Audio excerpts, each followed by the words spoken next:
Her Bak, Chapter 7. The Colossus.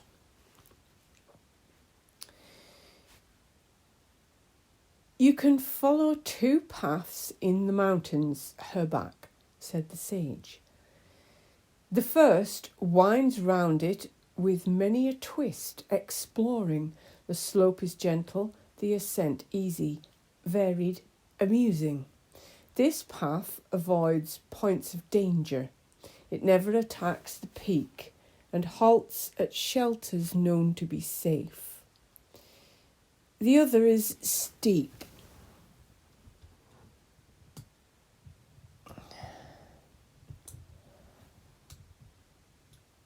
Takes each phase of the climb without detour, skirts precipices and reaches a summit that is only accessible to a man who can face naked sunlight and danger.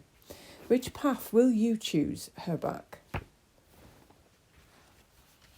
The quick and straight one, Her Bak replied. Be watchful then. What is practicable on the roads of earth is more difficult in the way of Ma'at.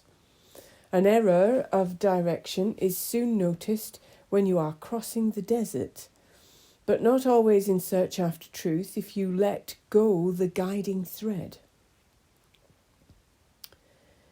What have I to fear? Are you not master and guide? Experience will show you, Her Bak, that a master can only point the way, as far as is a question of rational judgment and acquiring the notions that constitute a basis of knowledge. A teacher can give the precise ideas that were inculcated in himself. Such work forms part of an easy winding road. I say easy because it brings into play faculties that are normal, belonging to the lower mind, and don't exact the use of faculties that are subtler and generally asleep. Normal mental faculties depend on the vitality of equivalent parts of the brain and the sharpness of sensory impressions. They work on one another by the analysis and comparison of recorded ideas. I say winding because the play of thought that results makes use of arguments based on such ideas, fallible because of their relativity, and sanctions every detour the various aspects of a problem may require. It is winding and easy road compared with the rigour of an inquiry into causes, which, for one thing, depends on the awakening of subtler faculties, and for another is governed by traditional knowledge of universal and irreducible law. It is a great temptation for the seeker to interpret what he perceives according to preconceived opinions and judgments, to lose himself in details and to call what for the moment is inaccessible to his understanding absurd. It is difficult to turn one's back on rational thinking. You are not afraid of the abyss. Instincts will seek the aid of a stick. You are not afraid of a lonely road. Other men's opinions will make you hesitate sometimes. You will be tested in yourself, your utilitarian sense, your arrogant dialectic will demand tangible fact and logical proof when your heart would have no doubts. Her Bak sought the cause of the sage's insistence. Your warning will be my safety, he said. I shall take care not to turn aside, either through obstinacy or through cowardice. May your own netter underwrite your will in your whole being. My own netter. Again, you raise my most agonizing problem.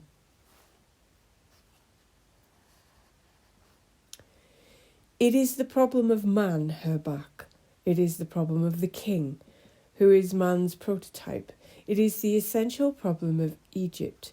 Have you never been surprised at the importance ascribed to the gigantic statues of certain pharaohs?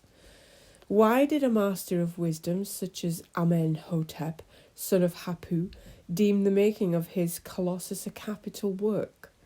To understand this, you must study the connection between pharaonic principle with the principle of the netter and of man. You have noticed that the pharaoh is often spoken of as netter in royal protocols.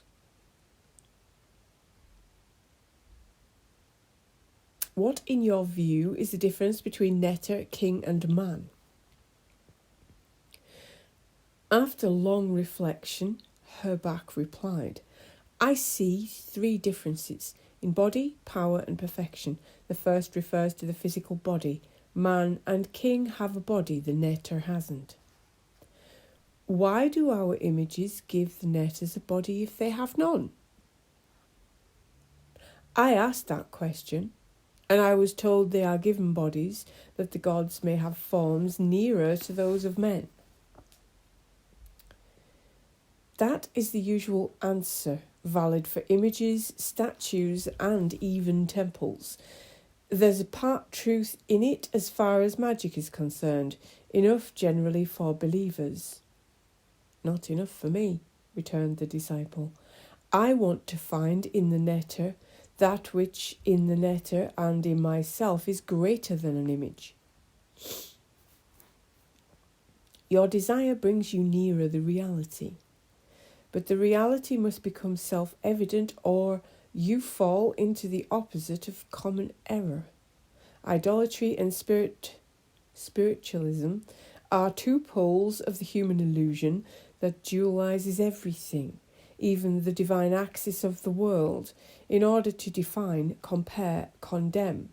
Whether a man puts his faith in matter or in the power of a divine image, it's matter that he worships, giving to the effects the importance of the cause.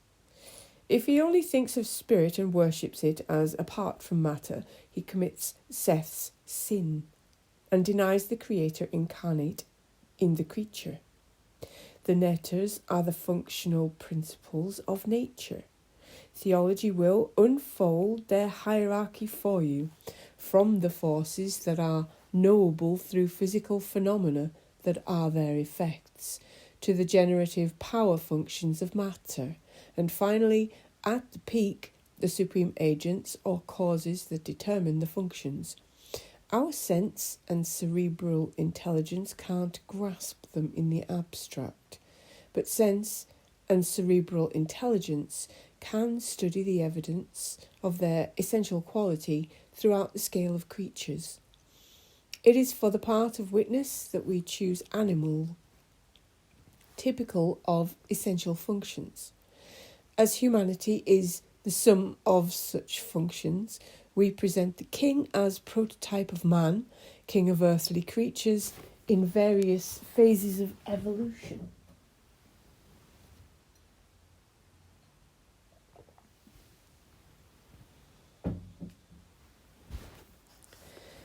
With a difference in power, interrupted Her Bak. For power seems total in the netter, great in the king, and feeble in man. Power originates action, said the sage. It is therefore immanent in the netter nature. But it comprises 2 elements, natural force and its potential, which can be modified by other netter powers and conditioned by the creature, thing, or situation in which it is active. That is to say, these may be more or less attractive to the force in question.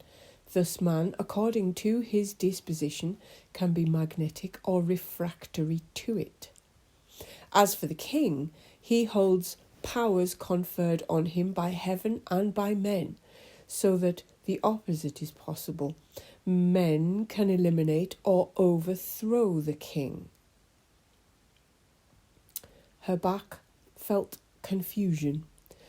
Some other meaning escapes me, for this doesn't go at all with what is written. Do homage to the king that lives in you, who is a fullness in the heart, a sun seen in its brightness, generator of human evolution. But no doubt this refers to the difference in perfection that distinguishes Netta from the king from common man. Weigh your words, Her Bak. A Netta is a principle, agent, or function in nature and cannot be more or less perfect, but you can compare king and man. If king and Netta can't be compared in point of perfection, how can the king be called Netta? Precisely as representative of a principle, the principle of man, royal type of the human in the phase of becoming that is his time and country. It is always the story of becoming that dominates our teaching, and you should study the scale of creatures to which it gives rise, from stone to man, as incarnate functions that have their sum and completion in humanity. But listen, in itself, a grain of wheat is all wheat, the plant that produced it, the plant to be. It is the perfection of wheat and sums up the idea of wheat. Seed, then, is the perfection of its species, the physical aim of its existence, which is victory over the death of its kind. Seed is the sum of it. But a species in nature is only a state of transition. In the original cause, perfection is the aim. Species are phases of generation in the return to it. Every species is a halt in the becoming of an organic function, which finds itself corporified before having attained its final aim, which is to play its part in the human organism. The organic function, thus arrested, produces creatures with its functional characteristics that participate in the general laws of life: assimilation, growth, reproduction. But don't forget that in the abstract creation, before there was specificity, man was the sum of all functions. If, in the course of earthly becoming, 1,000 accidents happen, with changes of shape through adaptation, the totality still constitutes a step in nature towards its end. Man finds its place in him, marked and signed. Man, synthesis of all the functional possibilities in nature, is therefore like nature's own seed.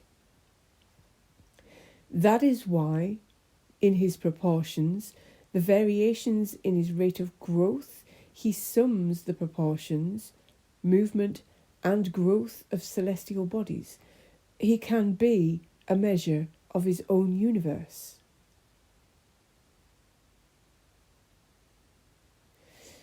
Is there then a science that includes all others, a science of man? Asked Her Bak. Yes, Her Bak, a science of man, measure of cosmos and key to it. The disciple listened while these words re-echoed in the silence. Then, if man is the synthesis of nature, is he its king? He asked. Seed and summit of creatures living on earth. He is nature's king, as Pharaoh is king of the people, and country whose leaven, Heka, he is. I didn't know that a Heka, a scepter or governor, also meant leaven. Don't be stupid, Her Bak. Learn the simple meaning of the simple. Isn't Heka a crook that grips like the shepherds and keeps the sheep in the flock? Isn't this the part of a leaven that takes the dough and changes it to its own nature? And Hek enters into the formation of Henkt, beer, the fermentation of which makes a powerful yeast. Just so a king is the leaven of his people, according to his country and time. Study of his name, per a, will show you its real meaning. Per, house, place, contains the idea of going out, appearing, manifesting. Per gives place as defined by what it contains and what it should reveal. A house, for instance, has the character of the man who lives in it, as the body of the house of the car has the cars. The hieroglyph of per is a rectangle in which an opening indicates the possibility of entry and departure. The movement of departure is given by the addition of the letter R. Per R means to go out, show oneself, the manifestation of what was within. The same word with the addition of T, pert, means a visible product, grain, seed, issued from the place that contained them. Now study the words formed from this root. Kepher, the state of gestation or becoming of the germ. Neper, the ripe grain, living, vigorous. Nepri, its netter or active power. Pert, the visible product. There is, therefore, an intention to identify the visible product, the process of manifestation, and the place or house out of which the product came, as shown by the hieroglyph and the same root. This leads to the conclusion that Pharaoh's name, per-a, identifies the king with the place in which he is the active principle. Moreover, a means grandeur, in the sense of the extreme limit of possibility in the thing thus qualified. In this case, then, it refers to the highest measure of human power, perpetuated in a succession of kings of the same great house. Each pharaoh is a moment in this continuity. But note that he is made of all the pert his kingdom affords him, products of his subjects' activity, products of earth that are its image. He participates in them all, quickens and makes them prosper, as a leaven gives life to the dough, thus making a continuous flow between king and kingdom. Does this apply to the kings of other countries? What do you think, Her Bak? Can the temporary leader of a people be other than an expression of the tendencies of the time? But a leaven can regenerate or destroy according to the quality of such tendencies and the wisdom used in their management. In the succession of our kings, selection and training of the heir makes such expression the more effectual, that the royal principle may persist and be renewed in accordance with the character of the time. If an age has a character, Pharaoh can be called its netter in principle. The royal principle has been taken as far as it will go, said Her Bak. I see why his statue must show each pharaoh's character. The statue expresses, in fact, connections of measure, nature and function with the phase Pharaoh represents. The ideal royal statue is the Colossus, which shows Pharaoh as witness to such a phase and symbolises man, image and measure of cosmos. Master, I see the importance of a statue if its details and proportions speak of such a reality on which our symbology is based. In ancient times, our sages were careful in the use of it so as not to profane the vital secret of universal correlation. In times of decadence, words and details multiply, revealing certain factors that were held back until then. The conscientious student will find confirmation of this at every step. but our architecture has kept without swerving to the rigorous teaching of the universal law. The Colossus remains the greatest lesson for man.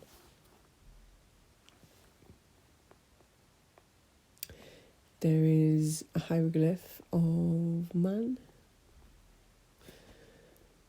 There is no question at this moment, the sage said, of studying the human body in detail. I will only mention essential points that by symbol and name are a teaching in themselves. It is profitable to note first, measures of length are based on the arms and hands with the finger as unit.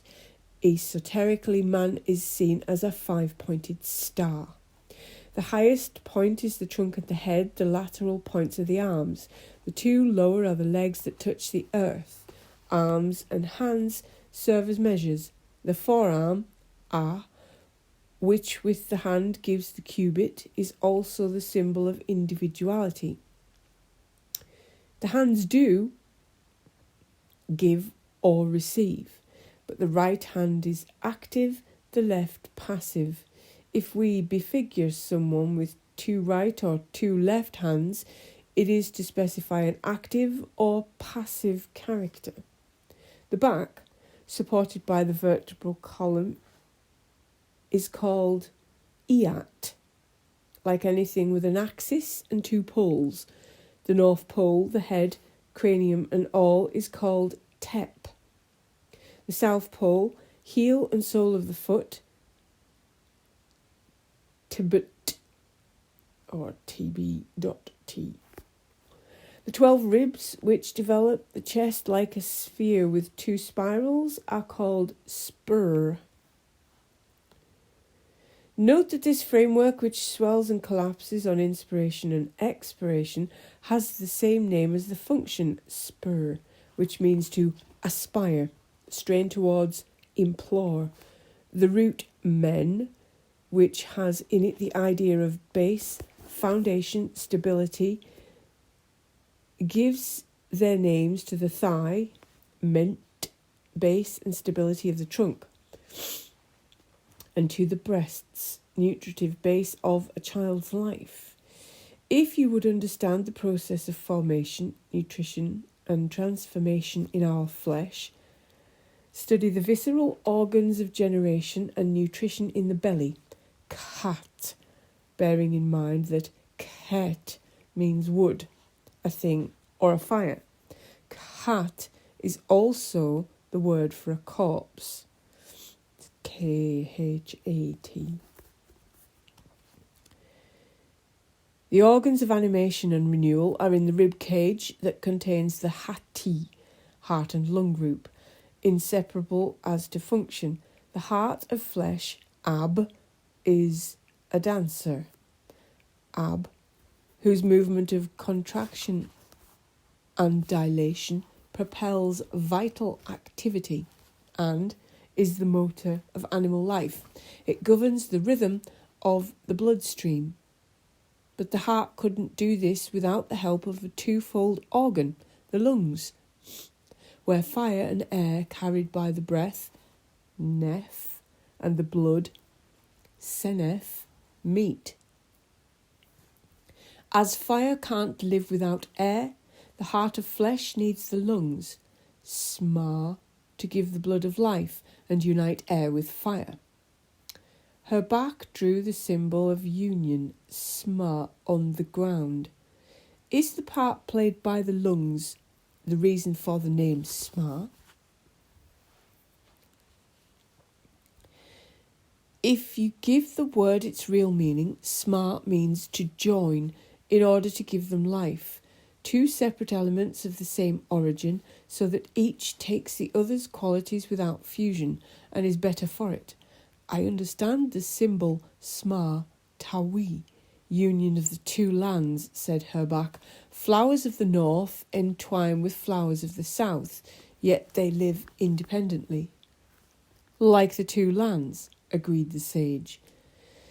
There is unity without fusion by alliance within the central government. Hati, then, is the triad that provides a vital organic drive. The symbol of Hati is the forepart of a lion, showing the heart of this solar animal and its powerful chest or breath capacity. Its head, with characteristic solar mane, completes the symbolism. The lungs, inhaling, are quickened by Amon's breath, while the heart obeys Ra and his Horus word Her. The whole life of the human being, thus unfolding, nourished and quickened, is reflected in the face, Her. The face mirrors the word, Her, whose 5 modes of expression are the 5 senses. It is said that the celestial Hathor is the house of the Horus word, as her name, Het Her, tells us. That is why our images often show Hathor's form isolated.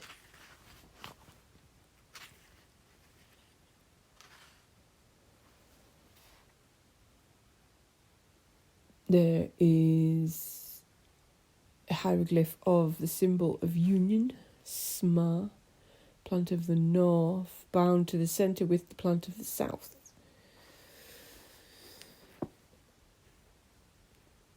Are you speaking of that strange face with cow's ears? Asked Her Bak. How is this symbol to be read? Very easily, by the cow's nature. The cow is the passive mammifier par excellence, and the ear is essentially passive.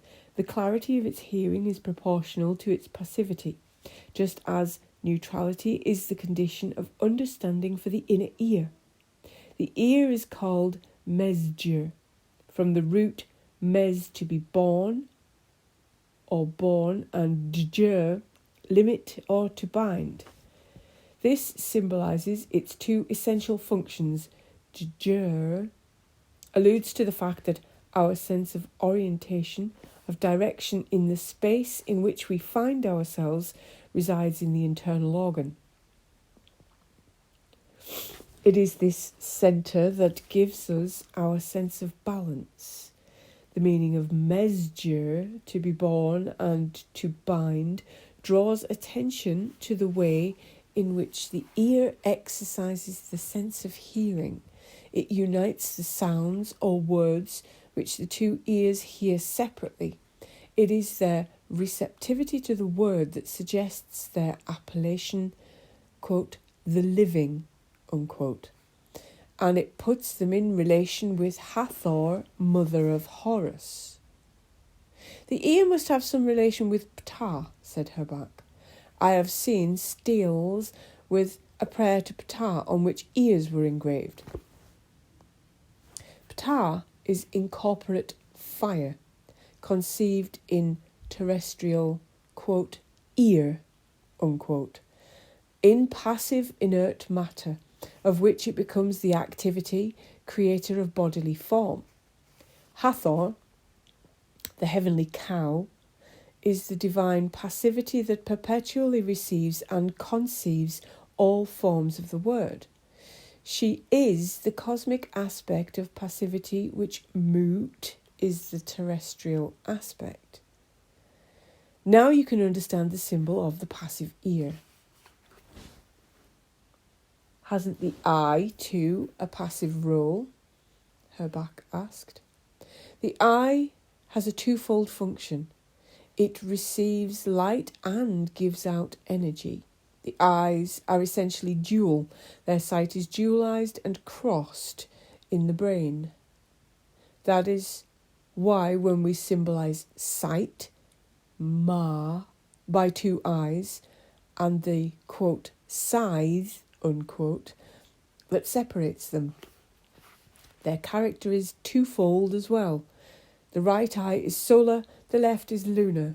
The word for eye is art, whose root ar means to do in the sense of to create, to work up. Don't confuse it with d or d, to do in the sense of to execute. The word for the sense of smell is knem. Smell is seti, the same word that is for seed which creates form out of receptive matter. The function of smelling, knem, has the same name as knum, the potter, netter, who gives form to fecundated matter.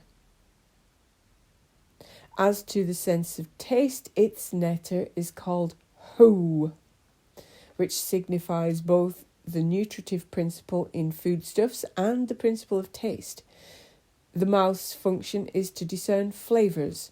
Salts are only active in solution, and to distinguish the flavours of material substances requires humidity. The tongue is the fleshy organ that takes food, masticates it with the help of the teeth, and tastes its flavour. It is also the site of the most subtle sense of touch, and it is in contact with the organs of nutrition, of which it is the mirror. The word for it, nes, deserves study, for the letter N and S designate two aspects of fire that quickens the world.